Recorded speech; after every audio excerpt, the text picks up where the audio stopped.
You're still on Newsday, and now we continue with the stories. Elections in many countries are said to be putting freedom and democracy in retreat.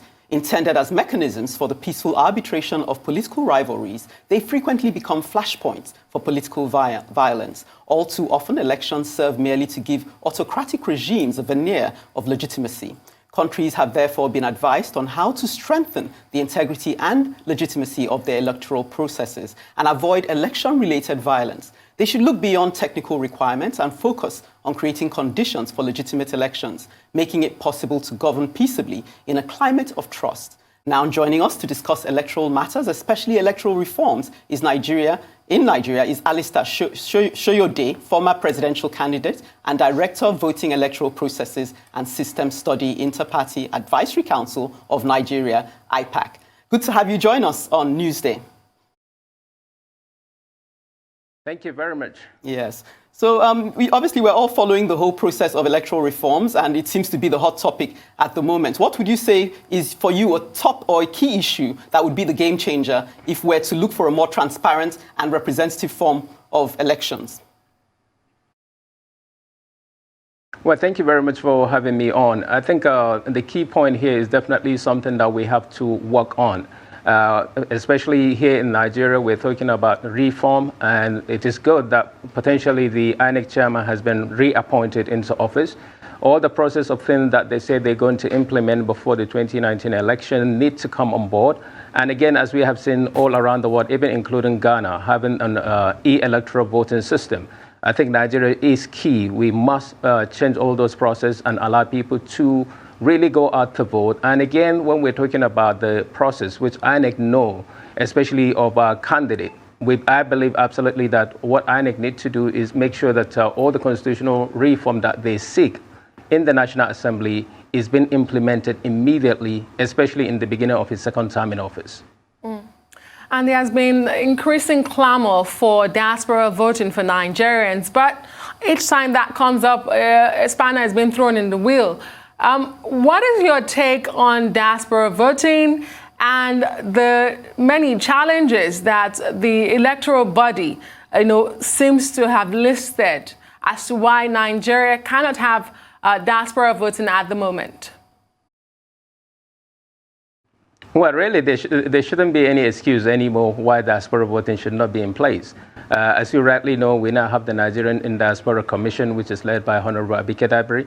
And before that time, the Nigerian diaspora have been for the last more than a decade attending, intervening, and making a presentation on the need of the diaspora voting.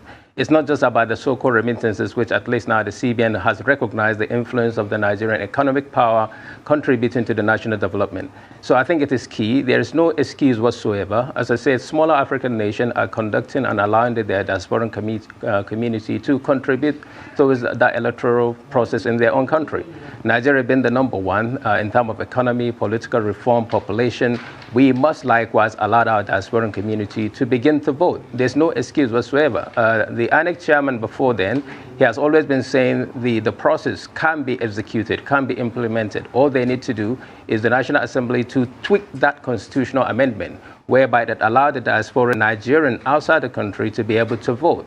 And I think there's no excuse. The president has indicated his interest. The National Assembly has been saying that they will allow the diaspora voting to take place. Presently, we have the bill in the House, which is more or less going for the second reading. And after the second reading, then we believe that the diaspora voting will be a thing of the past. And let's take into consideration as well that the sustainability of the country presently is being contributed by Nigerians outside the country that have been contributing more than $25 billion on a yearly basis to the development of the economy. Now, with what we have seen in the world 2020, challenges all across the world, global pandemic to do with COVID-19, it definitely means that Nigeria actually has been borrowing more. Apart from borrowing more, then it means that we more or less now rely more on the influence and the contribution of Nigerians outside the country. So I think in order to supplement and make things much more easier and even strengthen the electoral process and reform, the diaspora community should be allowed to vote. To be honest, it's as simple as ABCD, because they live outside the country where the process of electoral policy and implementation is well executed. And that means that the Nigerian outside the country can just go to the Nigerian High Commission, be it in London, be it in the United States, in Canada, to go there to vote. Let's start with that kind of voting to make things much more easier for the Nigerians outside the country. There shouldn't be a challenge anymore because we're in advanced technology all around the world. Okay, thank you, Alistar. We'll just bring in Jide Akintunde, Executive Director to Build a Nation, to join the conversation. Welcome, Jide. Thank you very much. Yes. I don't know if you were listening to the conversation we just had, but his overwhelming impression is that there's no more excuse for not involving the diasporans. And he referenced African nations that are smaller than ours. But could it not boil down to logistics? Because Ghana, as you know, comparatively, the population of Ghana is almost on par with the population of Lagos, give or take 10 million. So what are we looking at here? Could the logistics not be a fundamental obstruction to actually executing what we all desire, which is to bring in the representative voices of those in diaspora? Okay, first, let me say this, that the window for enabling diaspora voting in Nigeria's election as soon as possible is here now, because there is a process to amend the Electoral Act. You would not have electoral voting if you don't underpin it with a legislation. So the issue right now is not even the logistical challenges for allowing the diasporas to vote, even though I will speak to that very shortly. What is very pertinent at this time is that we have to have the legislative framework for diaspora voting in Nigeria, and this is the time to do that. Let me tell Nigerians that the feeling we are getting is that INEC and the relevant committees of the National Assembly, they seem not to be very interested at this time to have diaspora voting in the next amendment of the Electoral Act. Now, this should concern every Nigerian, and at TBAN, we really want to put as much pressure as possible on these policymakers, because they have to allow this to happen. The reason why Nigerians abroad must be able to vote, some of the economic reasons are known. They are very, very key in providing some sort of financing for this economy through migrant remittances. But it is even more serious than that. Right now, we know that in Nigeria, our electoral processes deliver outcomes that are just not working for the country. Part of it is because the electorates, at least those who care enough to vote in Nigeria, are largely uninformed people who normally, the elites will say that they are the grassroots people, they are the people that vote, and things like that. So we know, of course, that we require new voting blocks in Nigeria to deliver credible electoral outcomes in this country.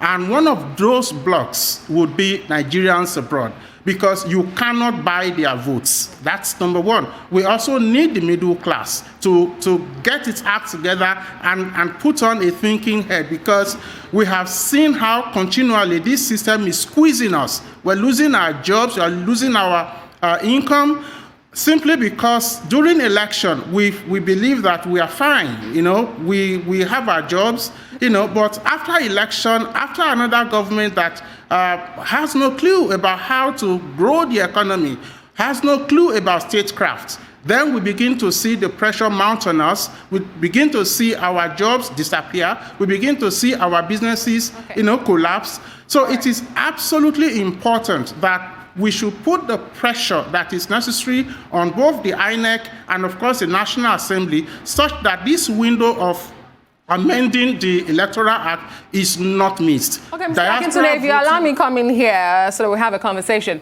And this is for both of you, but I would like you to start, Mr. Jide, before I take it to Mr. Alistar.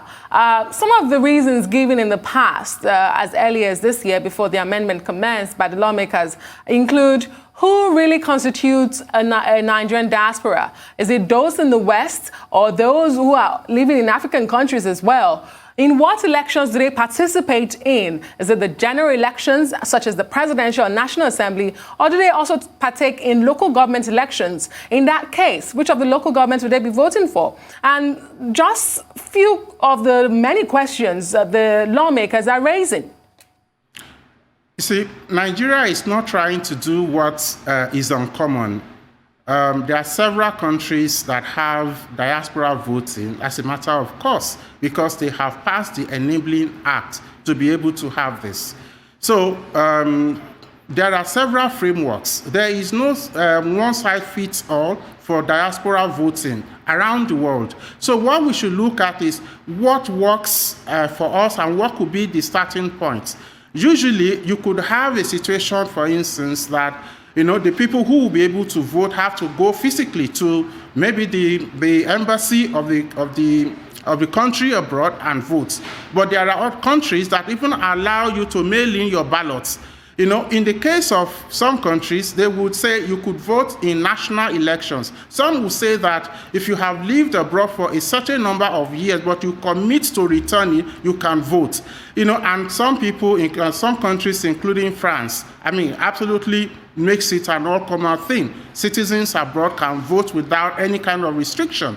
So within this continuum, Nigeria can find a comfortable place to start. What is important is for us to start and stop being unready at every point in time that there is a serious issues of national progress. We are always not ready. We are always concerned that we may not get it right. We should get things right. And getting things right starts with starting to doing things. To do it. Mr. Alistar, do you share those expressions? How many are Nigerians in diaspora? Who constitutes Nigerian in diaspora? Which elections will they vote in?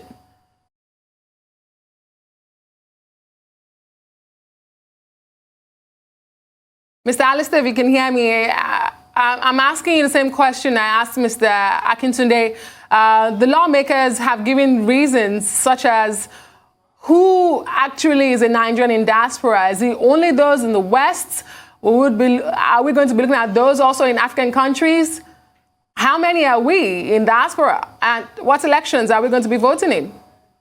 Well, definitely anybody who lives outside Nigeria is a diasporian. And so those who live in Africa are diasporians, and they should be allowed to vote in their different African countries. The same thing applies to those who live outside in the West, especially those who live in the West, because they are the ones that have done agitation and participation of the nation president. They recognize as a force to contribute towards the national development, towards good governance and leadership of the country. So there's no separation between Africans and Nigerians or Africans in the West. As long as they are Nigerians who are outside the country, they should be allowed to vote. And in two senses as well, voting always come in one, maybe one single piece of paper. So the census of people for those who are outside the country, outside Nigeria, you have the president, the governor, the local government, and the chairman or whatever it is that entail within that period of election. You're using one single ballot paper. There shouldn't be any problem really. And if then we are moving into technology-based electoral process, it means that people will be able to vote from wherever they are using the electoral process, comfortable, transparent, and all info with all honest integrity. Okay. Sorry, there's a bit of a challenge grasping what you're saying there. But I want to put this question to Mr. Jide. Just to say, I know you said that the first point, of touchdown would be to first pass the law, to first pass a bill in favor of what we're advocating for, which is to include the diasporans. However, could it be that maybe if you marry the two together, define the vehicle by which it will be executed, it would perhaps be more attractive? I say this because you mentioned two options. One of the challenges to maybe saying people should go to an embassy to vote is that perhaps the executive, the current administration may be fearful that then somehow gives over power to a foreign body to determine and collate and who the numbers, which could be crucial numbers when it comes to voting, deciding an election. The other aspect is the postal vote, but we've seen the mayhem that has caused in America, which is much more advanced than we are. So do you see where possibly some of these issues around the vehicle for executing this purpose could be a major hindrance to going ahead and saying, let's go ahead and have diasporan voting? Okay, please let me first address the issue about the disputation of the election in the United States. What we are seeing really is a party in that election that under no circumstance wants to concede defeat. This has nothing to do about how the American elections work or not. It is just simply about a sitting president who does not want to concede defeat to his opponents. That's what it is. Sir, permit me to interrupt just to say we do have such people possibly in Nigeria who fit that profile. Would you agree with that? Who may not want to concede defeat? No, we really haven't seen that, especially because last week you are aware that the election matter was taken to the U.S. Supreme Court and the justices took a decision, and yet the president insisted that he would continue to prosecute his war against the outcome of the American election. You know, in Nigeria, yes, we have seen candidates who have appealed their electoral losses all the way to the Supreme Court. But once the Supreme Court has made a pronouncement, that is usually it in Nigeria. So we would not make those analyses and analogies to undermine the very point that it is time for Nigeria to stop lagging behind. Alistar was very right. Some small African countries, including Namibia, already have the framework, and they have been allowing their citizens abroad to vote in their elections. Our major rival on the continent, South Africa, has diaspora voting. So if you look at this continuum between the very smallest of the countries on the continent and Nigeria's major rivals, they are doing this, and yet we are coming up with excuses that we can't. I think we should reject that. It is very critical that Nigeria's election have a huge dose and participation of informed electorate. That is the crux of diaspora voting.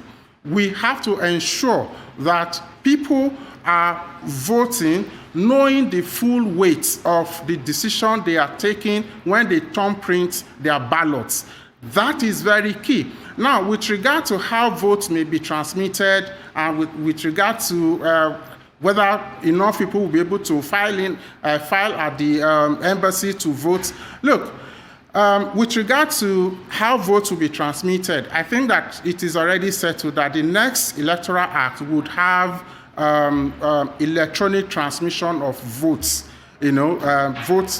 results. So that matter is not even an issue at all.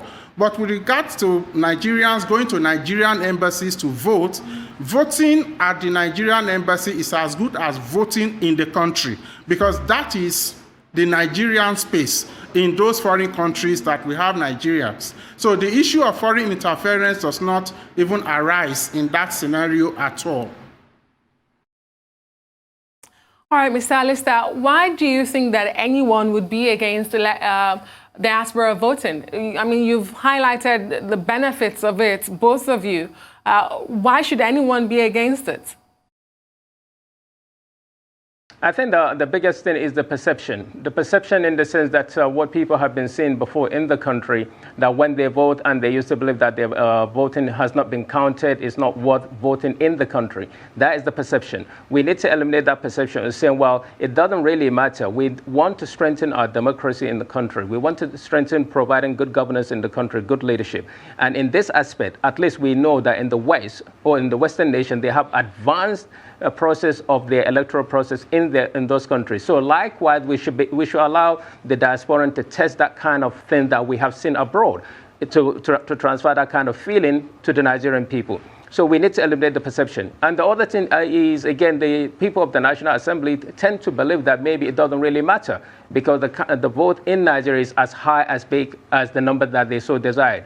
But then again, let's be realistic, saying that the diasporan community, we all agree, have been contributing almost every year the same budget that sometimes the Nigerian government passed as a budget. And this is the same value of money, economy, social that the diasporan community has been contributing to Nigeria. So remove the perception allow the diasporan community to strengthen our process of democracy and electoral process in the country so that the Nigerian people can benefit. And at the same time, we now begin to feel the input of the diasporan community. Let's look at it. In the 1950s, the people that really created that independence for Nigeria, all of them they're technically people who were at home, but they went abroad to go and meet and discuss and deliberate and then seek for the independence of our country. The same thing now we need to do is look into the diasporan community. The only thing they're seeking for is that electoral right, and is a human right as well, a voting right that we need to allow them. We don't even need to be discussing things. Sometimes it's so funny and so shameful that something that just needs to be done, we tend to create a big space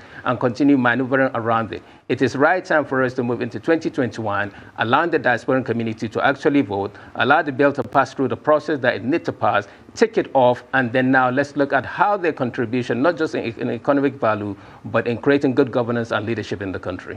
Okay, thank you for that. Jide, I want to ask two questions in one. Did we learn anything from the NSAS, do you say collaboration? Because we saw a lot of diasporan involvement in that. Somehow they were able to participate in that. Did we learn anything? That's the first question. The second being, we just heard from Alistar that, essentially he's saying, let's just do it. So let's just do it. How does that translate now that you've made a strong case for including the diasporans in the election process? What is the next step? Oh, great. Now, the key lesson from the NSAS movement is that citizens have to take actions. That protest ended in a tragedy, but we should not overlook the impact that it had and that it has continued to have in the polity. The Nigerian political space, rather than expanding, has been shrinking actually. You can see that with the results of the elections that we have been having since 2003. Fewer people with new elections are voting. So it just means that here people are getting disinterested. And so there's a need for us to nudge our system back to life. That's where the diaspora people will come in and support the local agenda here. So when you clamp down on NSAS protesters here in Nigeria, you can't do the same in Washington. You can't do the same in London. You can shoot people at the Lekki toll gates as the government did, which is very, very unfortunate and very, very condemnable.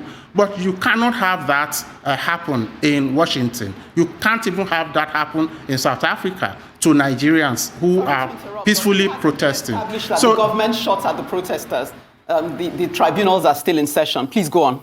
All right. So the key message, therefore, is that the Nigerian diaspora would complement the social and the political progress that Nigerians here are pressing for.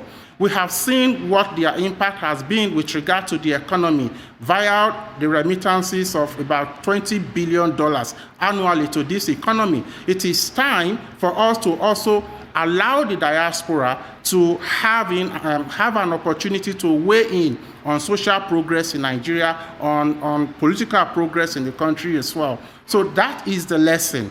Now, with regard to whether we should just do this, what we are saying is not really that we should just do it. We must do it right. The first step will be for us to have the legislative underpinning for diaspora voting. So it must be included in the next amendment of the Electoral Act. Once that is done, then we should fashion a credible process for allowing Nigerians abroad to vote. Allowing them to vote is not a favor. We're not doing them a favor at all. We are only doing this country a favor if we are able to get our electoral process to yield credible leaders as outcome. The country will be better for it. So let us go for it. Let us do this in the interest of the country, because essentially that is what it is about. All right, thank you very much, gentlemen. Mr. Akintunde to Build a Nation and Alistar Soyode, a member of IPAC, for being on the show today. Much appreciated.